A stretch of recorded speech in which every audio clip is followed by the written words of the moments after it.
நாட்கள் என்று அவை முடிந்துவிட்டன. 2025 சுயமரியாதை இயக்கத்தின் நூற்றாண்டாயிற்றே. இந்த நூற்றாண்டும் ஒரு சில நிகழ்ச்சிகளோடு முடிந்து விடுமோ என்று நான் கருதி கொண்டிருந்தேன். அதை அப்படி முடிய விடமாட்டோம். ஆண்டு முழுவதும் பேசுவோம். பெரியார் என்னும் பெரும் நெருப்பு, அந்த நெருப்பு தொடங்கிய இயக்கத்தின் நூற்றாண்டை அவ்வளவு எளிதில் கடந்து விடுவோமா என்று தமிழ்நாடு ஃபார்முக்கு வந்திருக்கு. ஒரு தலைவனுக்கு இதை விட என்ன சிறப்பு இருக்க முடியும்? ஒரு இயக்கத்திற்கு இதை விட என்ன சிறப்பு சேர முடியும்? பெரியாரின் உழைப்பு, பெரியாரின் சிந்தனை, பெரியாரின் இயக்கம் அனைத்தும்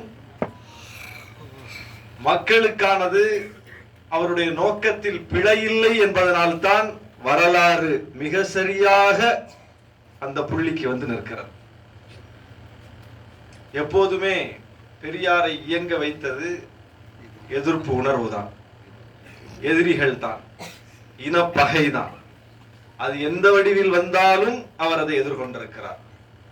அவருடைய சுயமரியாதை இயக்கத்தினுடைய நூற்றாண்டிலும் அது பல்வேறு வடிவங்களில் வருகிறது, நம் வடிவில் கூட வருகிறது. அதையும் எதிர்கொள்ளக்கூடிய ஒரு நூற்றாண்டாக இந்த நூற்றாண்டு நமக்கு வாய்த்திருக்கிறது என்பது நமக்கு மகிழ்ச்சி அளிக்கிறது, ஆறுதல் அளிக்கிறது.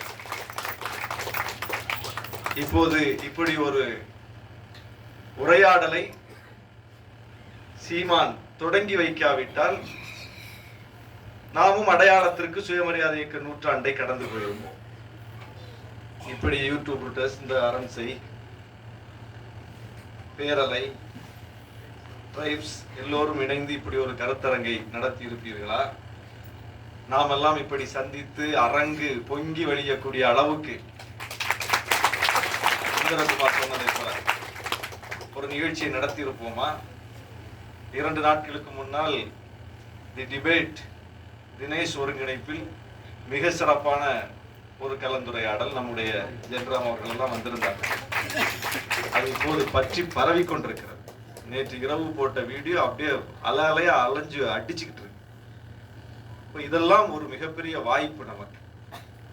அரசுக்கு மீண்டும் மீண்டும் நான் சொல்லிக் கொள்கிறேன், சொல்லக்கூடிய இடத்தில் இருப்பதனால் நான் சொல்லுகிறேன். சட்டமன்றத்திலேயே நான் சொல்லிவிட்டு தான் வந்தேன். கடந்த வாரம் மாண்புமிகு முதலமைச்சர் அவர்களிடம் சொல்லி இருக்கிறேன். அதற்கு பிறகு நடக்கிற அனைத்து நிகழ்ச்சிகளிலும் சொல்லிக் கொண்டிருக்கிறேன். சமூக நீதி நாள் என்று பெரியார் பிறந்த நாளை தமிழ்நாடு அரசு அதிகாரப்பூர்வமாக அறிவித்திருக்கிறது. சமத்துவ நாள் என்று புரட்சியாளர் அம்பேத்கர் பிறந்த நாளை அறிவித்திருக்கிறது. 2 நாட்களும் அரசு அலுவலகங்களில் உறுதிமொழி ஏற்பு என்பதோடு அவை முடிந்து விடுகின்றன.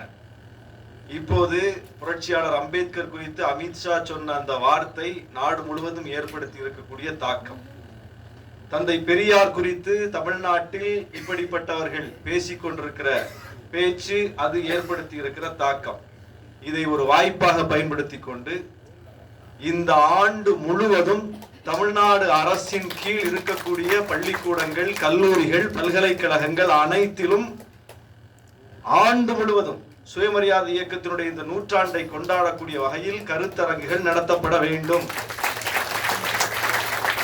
மாணவர்கள் மத்தியில் இவை பேசப்பட வேண்டும். கேள்வி பதில் நிகழ்ச்சிகள் மாணவர்கள் மத்தியில் வைக்கப்பட வேண்டும். சமூக நீதி சார்ந்த தளத்தில் இயங்கக்கூடிய அத்தனை அறிஞர்களும் தமிழ்நாடு முழுவதும் அந்த நிகழ்ச்சிகளில் விருந்தினர்களாக பங்கேற்க வேண்டும். இதை தமிழ்நாடு அரசே நடத்த வேண்டும். சுயமரியாதை இயக்கத்தின் நூற்றாண்டை மாணவர்களோடு கொண்டாடுவோம், இளைஞர்களோடு கொண்டாடுவோம், வருங்கால தலைவரோடு கொண்டாடுவோம். அதை அரசே செய்ய வேண்டும். வேற என்ன, இதை விட என்ன நன்றி கடன் செய்ய போறோம் நாம? இந்த உழைப்புக்கு, இந்த அர்ப்பணிப்புக்கு, இந்த தியாகத்திற்கு, இந்த தலைவர்களினுடைய அனைத்துக்கும் நாம் என்ன செய்ய போகிறோம்? இந்த அரசு அந்த போராட்டத்தால் அமைந்திருக்கிற அரசு.